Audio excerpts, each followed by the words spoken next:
Bien le bonjour, si aujourd'hui je fais cette vidéo, c'est parce qu'il y a quelques jours j'ai retrouvé une vieille ROM hack Pokémon que j'avais faite il y a quelques années et je me suis dit que ça serait l'occasion de faire une petite vidéo pour présenter les outils qu'on peut utiliser pour faire du ROM hacking Pokémon Emerald sans pour autant savoir programmer ou quoi que ce soit, juste en utilisant des logiciels clés en main. Alors déjà, comme vous pouvez le voir là sur la démo vite fait de la ROM que j'avais faite, on peut modifier le sprite de combat du joueur ou même son sprite sur la map. Mais là, je vais charger une sauvegarde un peu plus avancée parce que sinon, ça va pas être très intéressant. Par exemple, là, si je vais au moment du choix du starter, alors là, j'avais vraiment fait n'importe quoi sur cette romance. C'était vraiment pour m'amuser. J'avais modifié les tuiles de la map un peu partout, j'avais modifié le sprite du joueur n'importe comment. Mais là, vous pouvez voir justement qu'en plus des tuiles de la map, du sprite du joueur sur la map, du sprite du joueur en combat, on peut aussi modifier les personnages sur la carte. Là, par exemple, j'avais modifié le zigzaton de l'event par un camion.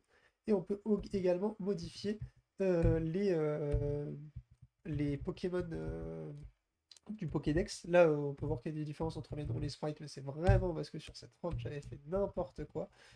Donc oui, on peut modifier les Pokémon, ça les change en commun. Là, on peut voir que le sprite du joueur, il est un peu dégueulasse, mais c'est parce que la palette de couleurs, c'est, comme vous avez pu le voir, le front sprite du joueur, c'est Sense, et du coup, bah, son back sprite, il a la même palette de couleurs. Et comme j'ai pas modifié, bah, ça faisait un effet un petit peu bizarre. Donc là, voilà, c'est à peu près tout pour la démo. Vous voyez, on peut vraiment mettre un peu de tout. Et pour vous montrer comment faire ça de manière un peu plus sérieuse, un peu plus propre là, parce que c'est vraiment une petite démo, je vais vous montrer les, euh, les outils qu'on peut utiliser. Alors attendez, je vais remettre la fenêtre. Alors voilà, alors par exemple, il y a un outil, on peut utiliser Advanced Map, c'est vraiment un outil qui permet de modifier les tuiles d'une map, les personnages qu'on peut y rencontrer, les dialogues des personnages et des choses comme ça. Alors par exemple là, si je vais sur Clémentiville, est-ce que la ville est toujours normale ou est-ce qu'elle aussi, j'en ai fait n'importe quoi? Non, regardez, la ville est en parfait état. Alors qu'est-ce qu'on peut faire? Alors, on peut par exemple modifier les tuiles de la ville. Là, vous voyez, je modifie à quoi elle ressemble. Alors ce qu'il faut faire attention, c'est que si je fais ça, alors, imaginons que je place un arbre, et ben, on peut toujours marcher dessus parce que les déplacements ne sont pas réellement liés à l'apparence des tuiles, c'est lié à l'info mouvement, et là par exemple, si je mets des 1, c'est bon, on ne pourra plus marcher sur l'arbre que je viens de placer. Ce qu'on peut aussi placer notamment, c'est des événements. Alors les événements, ça va être quoi? Ça va être les scripts des panneaux, les scripts des personnages. Là par exemple, si j'appuie, on peut voir que les personnages, c'est des scripts numérotés d'un P. On peut aussi voir les warps entre les zones. Là, c'est le W, c'est l'entrée du centre Pokémon et le F, c'est sa sortie. On peut définir dans quelle zone est-ce qu'on rentre, dans quelle zone est-ce qu'on sort. Dans les personnages, d'ailleurs, on peut définir leur sprite. Ah non, là, c'est son numéro aussi. Voilà, le sprite.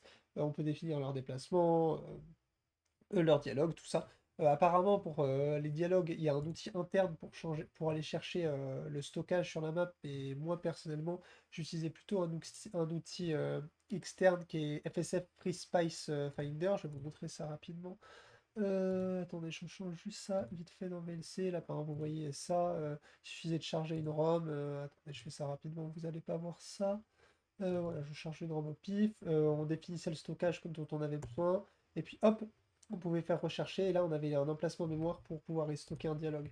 Parce que le problème sinon, c'est que si on fait un dialogue à la place d'un dialogue déjà existant, si le dialogue que vous faites dépasse la longueur du dialogue déjà existant, et ben vous allez empiéter sur des dialogues d'autres PNJ quand vous allez l'écrire. Euh, Aussi, un dernier truc sur le logiciel Advanced Map avant que j'oublie.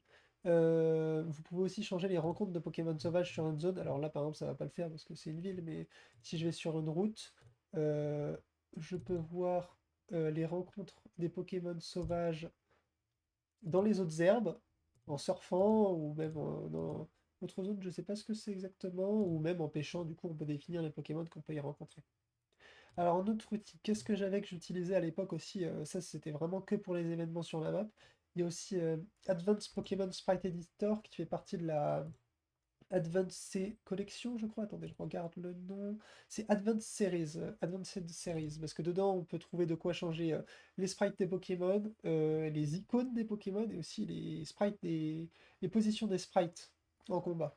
Mais donc par exemple là, imaginons que je charge une ROM. Hop, je prends une au pif. Et là, vous voyez, j'ai accès. aux différents Pokémon. On va plutôt faire Edit, comme ça je peux vous montrer tout ça. Il y a tous les différents sprites, on peut importer des images à la place pour pouvoir les remplacer. C'est vraiment super pratique si vous voulez juste remplacer les Pokémon. Vous pouvez pas... Je sais plus si c'est là qu'on change leur nom par contre, mais dans les différents outils que je vous présente, vous trouverez forcément un endroit pour changer les noms, puisque j'avais été capable de le faire à l'époque. Et ensuite, le dernier outil que j'utilisais vraiment, parce qu'en fait, il y a d'autres outils, mais personnellement, ça me suffisait, parce que sinon, c'est des outils un peu plus avancés, un peu plus complexes, ou sinon que je connaissais pas à l'époque, ou même qui n'existaient pas à l'époque. Alors, ça serait Advanced Trainer. Alors, Advanced Trainer, c'est vraiment super. Ça permet de changer les combats. En fait, vous pouvez changer un dresseur, vous pouvez changer son nom, vous pouvez changer son sprite, vous pouvez changer sa musique, vous pouvez changer sa classe, enfin, est-ce que c'est un montagnard, est-ce que c'est un sbire, est-ce que c'est un membre du conseil 4, vous pouvez changer son sexe, vous pouvez changer combien d'argent il rapporte, vous pouvez changer les objets qu'il peut utiliser, vous pouvez changer son équipe, et son équipe, vous pouvez changer ses Pokémon, les niveaux des Pokémon, à quel point est-ce que le Pokémon est intelligent, euh, plein de choses comme ça. Du coup, c'est vraiment super si vous voulez personnaliser des combats dans une ROM hack. Voilà. Et donc avec les outils là, ça suffit déjà pour faire une roadmap Pokémon assez complète, hein. C'est assez suffisant. Là, du coup, sur la démo que j'ai fait, ça a l'air complètement buggé, mais c'est parce que j'avais fait ça pour le fun. Si vous voulez, je peux vous montrer une, euh, une ROM un peu moins buggée. Attendez. Ça serait là-dedans, par exemple. Non, là, je n'en ai pas. Ah, pardon, hein, désolé du temps que je prends. Là, je devrais en avoir une. Voilà, je recharge une nouvelle ROM. Hop, les. Est-ce que ça marche déjà mieux? Bon, là, il y a un petit bug de texture. Je sais, j'ai jamais trop compris pourquoi, mais sinon, là, vous voyez, j'ai pu charger un Pokémon. Enfin, j'ai pu remplacer le Pokémon de base par Isaac et The Binding of Isaac. Et là, déjà, la map est plus buggée, le sprite du dresseur il est plus buggé. Il y aura toujours le back sprite qui est buggé, il me semble. Ah, là, j'ai pas remplacé le Zigzaton par un camion, mais il me semble que c'est ça. Là, déjà, il y a les Pokémon qui ont été changés. Par exemple, je peux mettre un œuf. Voilà, c'est l'œuf qui combat. Oh là là, il combat un Bouftou. Et là, vous voyez, c'est déjà un peu moins buggé. Voilà, c'est tout pour cette vidéo. Je vous remercie de m'avoir suivi. Je voulais juste faire une petite vidéo pour montrer comment est-ce qu'on peut faire du ROM hack Pokémon simplement sans même savoir programmer. Et puis, bah, merci de m'avoir suivi et bye bye.